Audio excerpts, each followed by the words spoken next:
Kunstseiditehas valmis 1912 kuni 1914 selles vahes, ehk siis arvatav ehitamisaeg on olnud hästi lühike, aasta-poolteist, maksimum 2.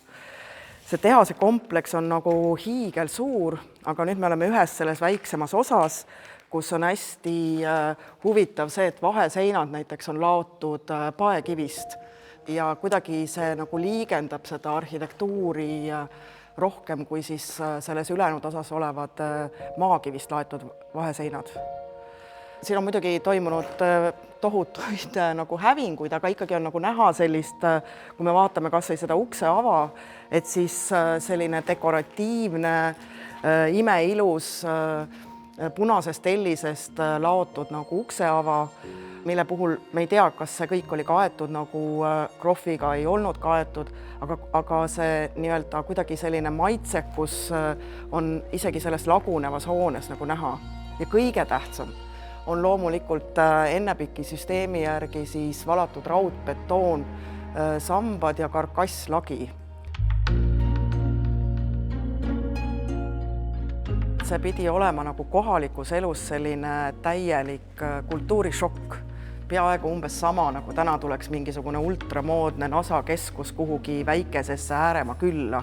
Ja siis äkki saabub siia selline megakompleksi ehitus, kus kasutatakse kõige ultramoodsamaid nagu tehnikaid, raudbetoonvalu, mis sel hetkel, kui seda tehast nagu ehitama hakati, oli Euroopas üks kõige moodsamaid tehnikaid üldse. Ma ei kujuta ette, kuidas see võis nagu mõjuda kohalikele inimestele. See pidi küll mõjuma nagu peaaegu kosmoselaeva saabumine.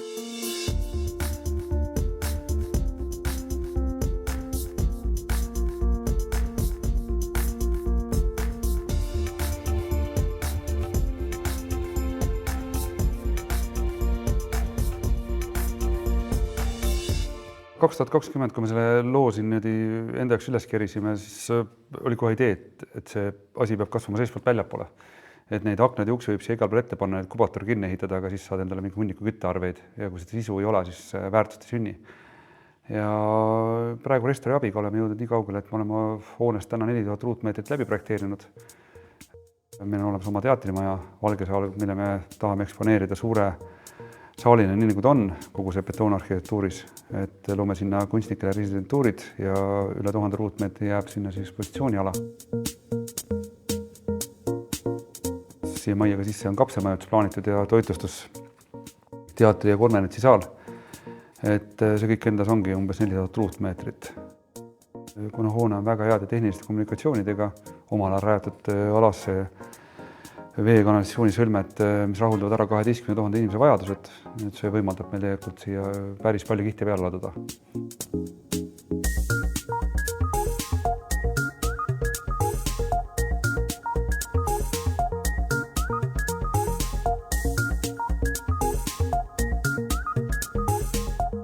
No hoone on 112 aastat vana ja üldiselt seis on hea, kuigi mõningad kohad, nagu te siin näete, on juba ekspluatatsioonis väga ohtlikud, eriti kui inimesed tulevad siia alla.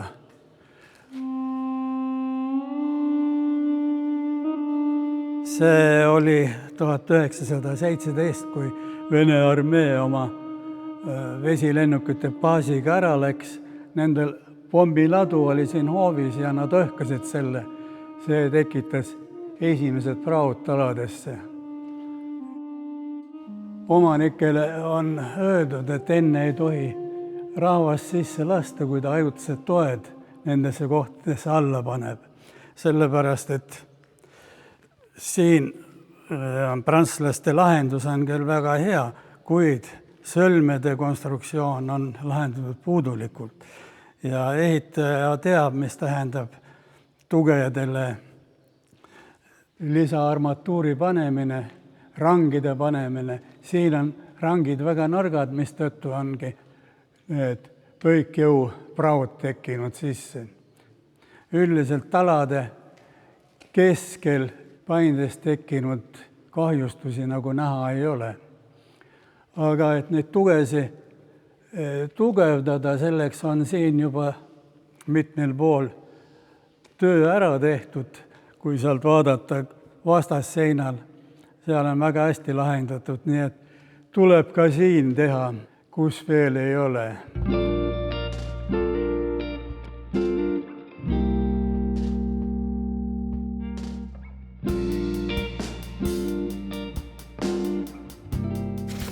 Hiiumaa on võrratlusstatistikaga, et 125 000 inimest on mõõdetuna iga aastal saabub praamiga Rohukülast Eltermaale, kasutamata selleks saareelaniku püsielaniku soodustust ja näha on, et nendest umbes 30 000 liigub alati siis tornide juurde. Et ka meie siin ei pääse tornist, et oleme projekteerimas oma sellist torni, mis hellitavalt täna on luuletorni nime all. Ja aastal 2026 peaks olema see valmis.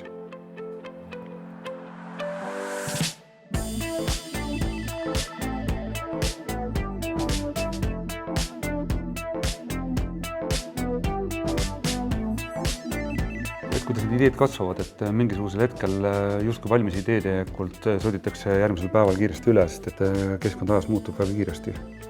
Ja me vaatame seda just läbi inimeste silmade, kes siin käivad ja läbi nende vajaduste. Et hetkel jah, see Hiiumaa selline kunstikultuuri saarena meie jaoks tundub pädevat, et üks siuke nakatus omal ajal, mis meie jaoks selles loos on, et kuna tööstus ja tootmine saare peale tagasi enam kunagi ei tule, sest et tahab tootmine ja tööstus olla seal, kus on tooraine või on tarbija, siis võib-olla selles võtmes võiks öelda, et mis on Hiiumaa tulevik, et võikski olla siis kunstkultuur ja turism võib-olla siis läbi loodusturismi vaate. Täna me seda keskkonda sellisena arendamegi, et me loome võimalust just nendele aladele.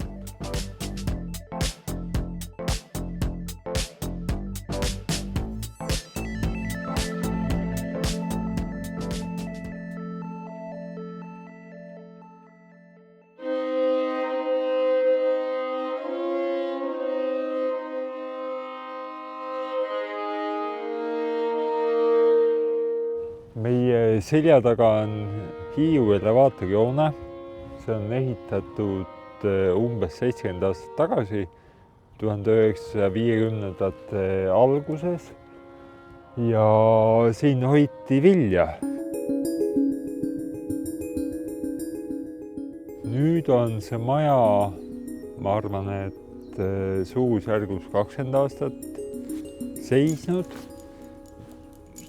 settinud ja küsimus oligi siis 2 aastat tagasi selles, et mis selle alaga teha. Et siin on see viljaelevaator, siin on üle 2 hektari ala, et mõte on see ala taas liita linnaga.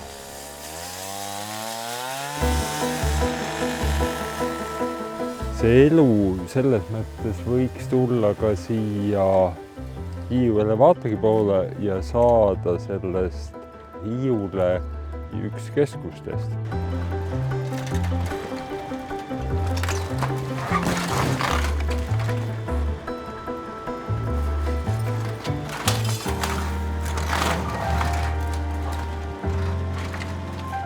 Betoon paistab praegu väga okeis seisukorras olevat, et selle betooni paksus on nii, nagu me arvasime, alla 20 sentimeetri, 17 sentimeetrit on paksus.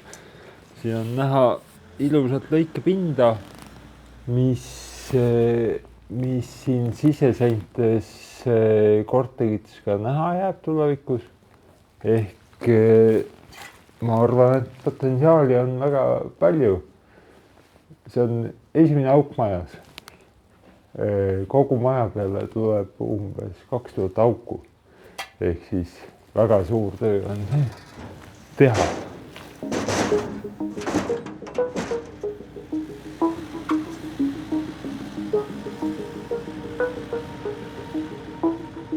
Kui veel natuke filosofeerida, et millal siis ehitis alles jätta ja korda teha ja millal lammutada, siis mina olen enda jaoks päris pikalt seda mõelnud ja enda jaoks selle selgeks mõelnud niimoodi, et kui ikkagi uus ehitis ei mahu selle vana ehitise sisse enam ära või vahetusse ümbrusesse, et lihtsalt funktsionaalsuse muutus on nii totaalne, siis seda võimalik või mõistlik säilitada ei ole, aga enamasti on see võimalik. Nii et see, et me tahame siin mõnikord mõnesse vannasse hoonesse teha spordisaali ja loomulikult need spordisaali mõõtmed sinna ära ei mahu, ei ole tegelikult põhjuseks lammutamiseks, juhul kui vahetus läheduses on võimalik veidi mugavamalt see suur ruum valmis ehitada. Aga väga ilusti ja kihvtilt on ära kasutatud lihtsalt vanu konstruktsioone, et mõnikord on ka uus ehitis suurem kui vana ehitis.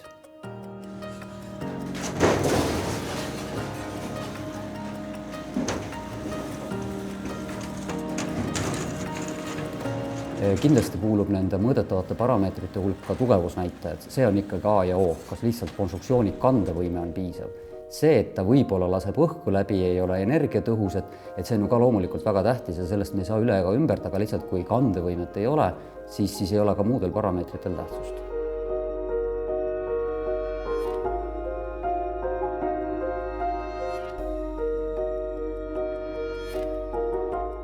See maja koosneb elevaatori šahtidest, mis on 3,2 x 3,2 meetrit sammuga ja pikimaja on neid umbes 50 tükki, ristimaja on ainult 3, ehk maja on hästi kitsas.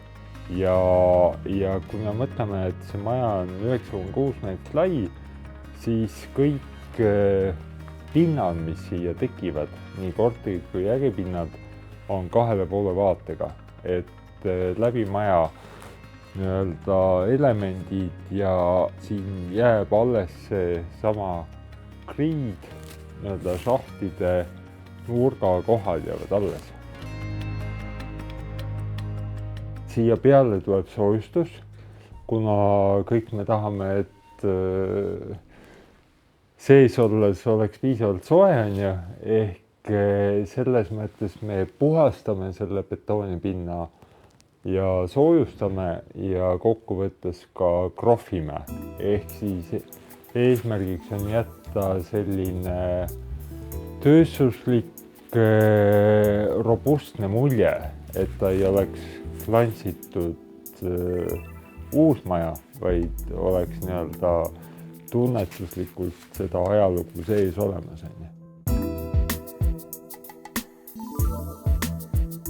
Tulevik siin on selline, et siit kulgeb meie asukohast jalakäijatele ja katturitele mõeldud peamine liiklustee ehk Elevaatori tänav, mis ühendab siis Pärnu maanteed ja ühendab Putuka-Väila.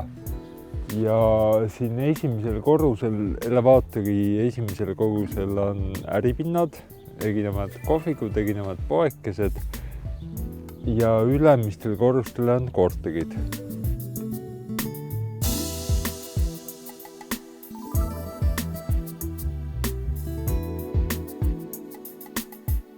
Elevaatori ülemisele korrusele tuleb restoran, ürituste saal, et selles mõttes see hoone ei jää nii-öelda ülevalt poolt suletuks, vaid siin hakkavad avanema vaated ka kõigile külastajatele ülevalt poolt.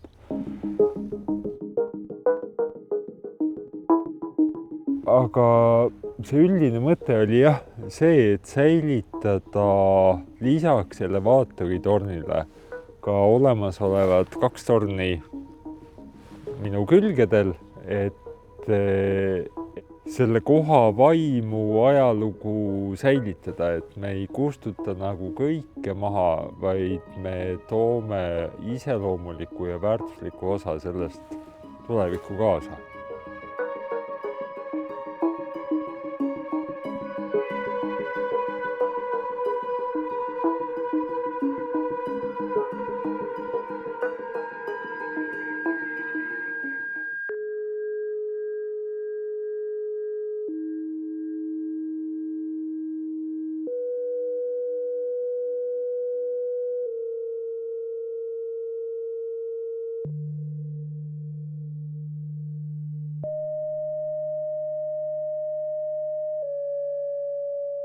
See Narva Aleksandri kirik on juba selles mõttes unikaalne, et meil on väga vähe sõjaeelseid kirikuhooneid üldse säilinud Narvas. See on üks asi, see on see Narva kontekst. Teine asi on muidugi ka see arhitektuuriline taust. Luteri kirikute kohta on tegemist väga ebatavalise hoonega. Miks? Et just see põhiplaan ja see, et me näeme siin sellist 8-kandilist või tahulist sellist kirikusaali, see on üsna ebatavaline.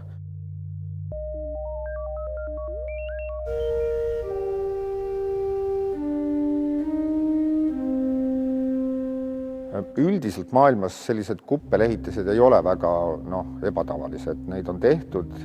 Mis on võib-olla siin ebatavaline on see, et see kuppel on väga hästi ehitatud. See pomm, mis siit läbi tuli, selle pommi jälge me näeme, siis teise maailmasõja ajal ei hävitanud seda kuplit tervikuna. See on tõesti väga hästi ehitatud ja on väidetud, et seal võib olla betoonist karkass. Mina seda täpselt ei tea, sest sinna sisse pole näinud. Küll aga seesama kuppel on siis hiljem betoonelementide või betoon sellise karkassiga jäigastatud, lihtsalt, et ta koos püsiks.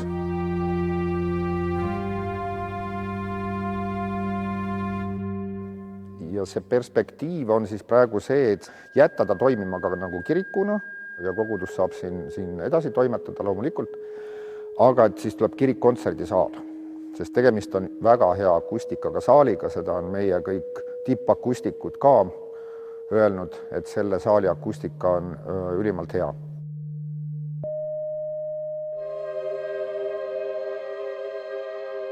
See eeldab muidugi siin totaalseid restaureerimistöid, juurdeehitustöid ja nii edasi. Kust selleks tuleb raha on iseküsimus, aga mis on oluline Narva puhul teada, et see on üks väheseid ajaloolisi kirikuhooneid, mis on säilinud või sõjaeelseid kirikuhooneid. Tegelikult on ka ühtlasi tegu Eesti Vabariigi piiripostiga selle hoone näol.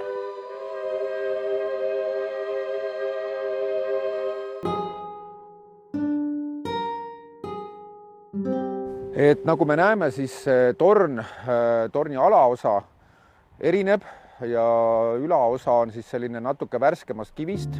Selle põhjus on see, et torn lasti teises maailmasõjas õhku. Õnneliku juhuse tõttu kiriku kell kukkus alla ja jäi terveks, mis on kõikide loodusseaduste vastane, aga on siis originaalkell on siis sinna üles saanud. Torn ise muide betoonist, vaekivivoodriga, aga ta on siis tehtud nii-öelda arhitektuurses mõttes koopiana.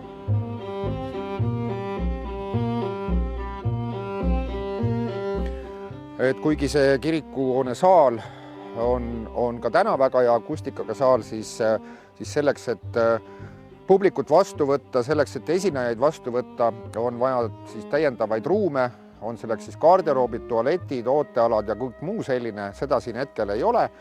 Aga selle koha peal, kus ma siis seisan, peaks siis edaspidi olema selle uue juurdeehituse sissepääs, aga sissepääs on ainukene, mis sellest siis näha jääb maa pealt, sest see juurdeehitus tuleb maa alla.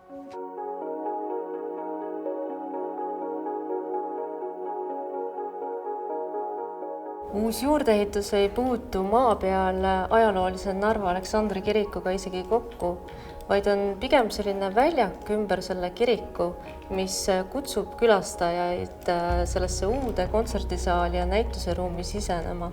Ajalooliselt on kiriku ümber olnud kirikuaed, mille me nüüd ruumis ka markeerime. Ja siin on siis näha, kuidas see uus sissepääs on justkui väljak, mis tõstab oma serva üles ja kutsub inimesi siia sisenema. Põhiliseks kandekonstruktsiooni materjaliks on raudbetoon, mis on sellises maa-aluses ehitises loomulikult kõige parem materjal. Me oleme saanud teha koos konstruktoritega sellise väga õhukese katuse ja maa-alused müürid, mis tagavad igasugused sellised tehnilised vajalikud asjad nagu konstruktiivne stabiilsus ja veepidavus ja nii edasi.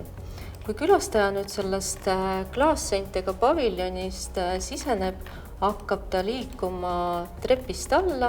Siin saab panna ära riided, garderoobi, käia tualetis ja läbi maa-aluse ühenduse taaskord trepist minna üles ja jõuabki sellesse ajaloolisesse väga muljetavaldavasse kontsertsaali.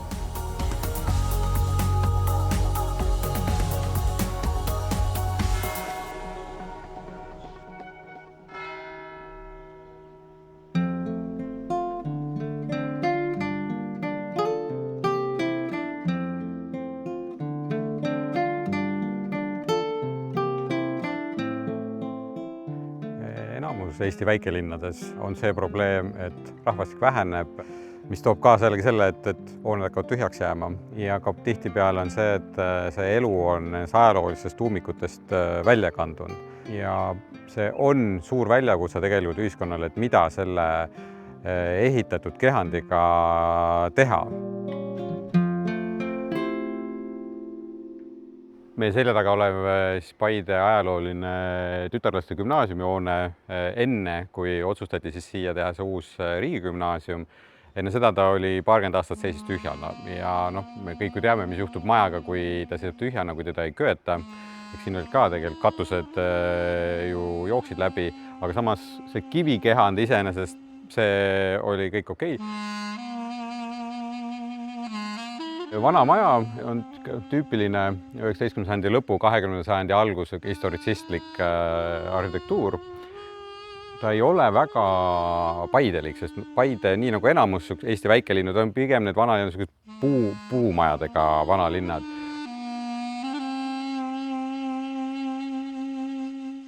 Selle hoone puhul on näha tüüpilist võtet, mida kasutati toona, ka tänapäeval kasutatakse, et see esifassaad. See on uhke, dekoreeritud, aga kõik need tagumised küljed, need on hästi minimalistlikud, sinna seda raha ei panustatud ja see on ka see, mida me näeme teiste 19. sajandi lõpu 20. sajandi alguse nende uhkete linnade puhul. Riias samamoodi, see Jugendkvartal, kõik see, tänavad on uhked, siseõued on väga lakoonilised, sinna seda raha ei kulutatud ja siin me näeme täpselt seda sama võtet.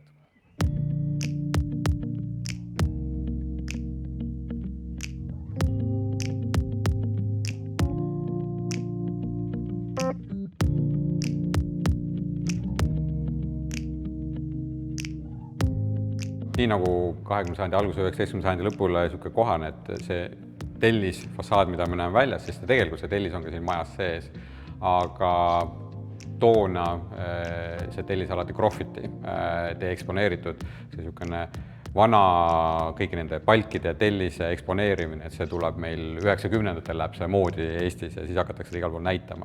Siin majas on ikkagi lähtutud sellest ajaloolisest interjöörist, et siin on siiski seinad on krohvitud. See maja pakkus üllatusi detailide osas.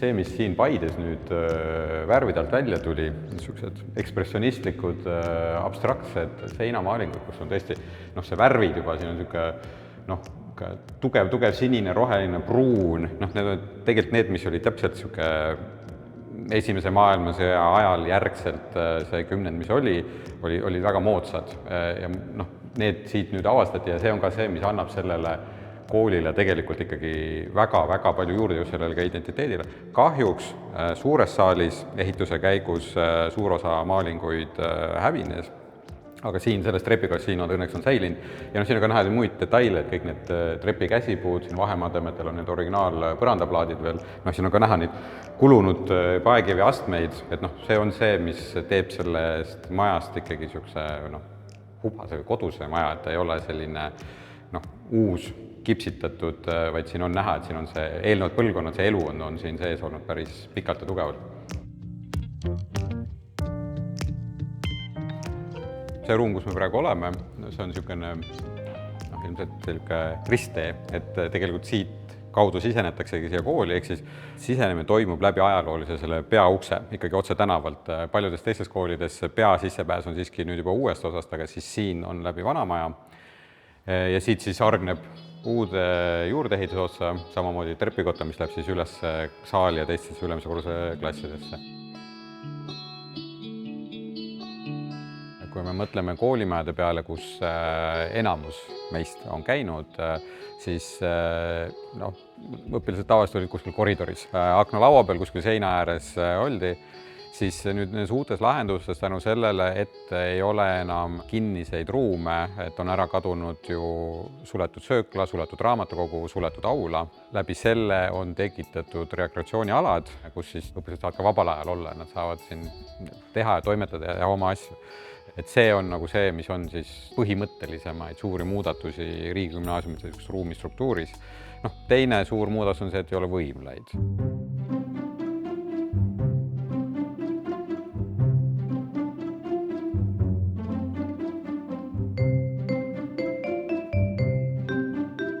see Paide riigigümnaasiumi kompleks, see lahendus on väga õnnestunud, ta sulandub selle Paide ajaloolise linnastruktuuriga väga hästi kokku. Just nimelt need väikesed puumajad, mida siin kõik on näha, siis ega see uus osa on samamoodi oma nende kolmnurksete viiludega, järk-järgult tõusev. Ehk siis ta siitpoolt vaades on näha, et ta ajub see suur maht, mis on nagu natuke ei sobitu nende selle ajaloolise väikeste majade struktuuriga, siis see tegelikult ikkagi ajutub siia ära ja kuna siin on see maapinna nõlv ka, siis see on nagu väga hästi siia sobitatud. Paide uus riigigümnaasium, see saaga, kõik, mis sellele on eelnenud, aga see lõpptulemus on selles mõttes väga positiivne näide just ajaloolise kehandi taaselustamisest ja ka läbi selle siis linna taaselustamisest. Ja see, et me saame mitu kärvust ühe hoobiga, et on suudetud päästa muinsuskaitsealune hoone hävimisest ja sinna on sisse toodud siis see uus elu.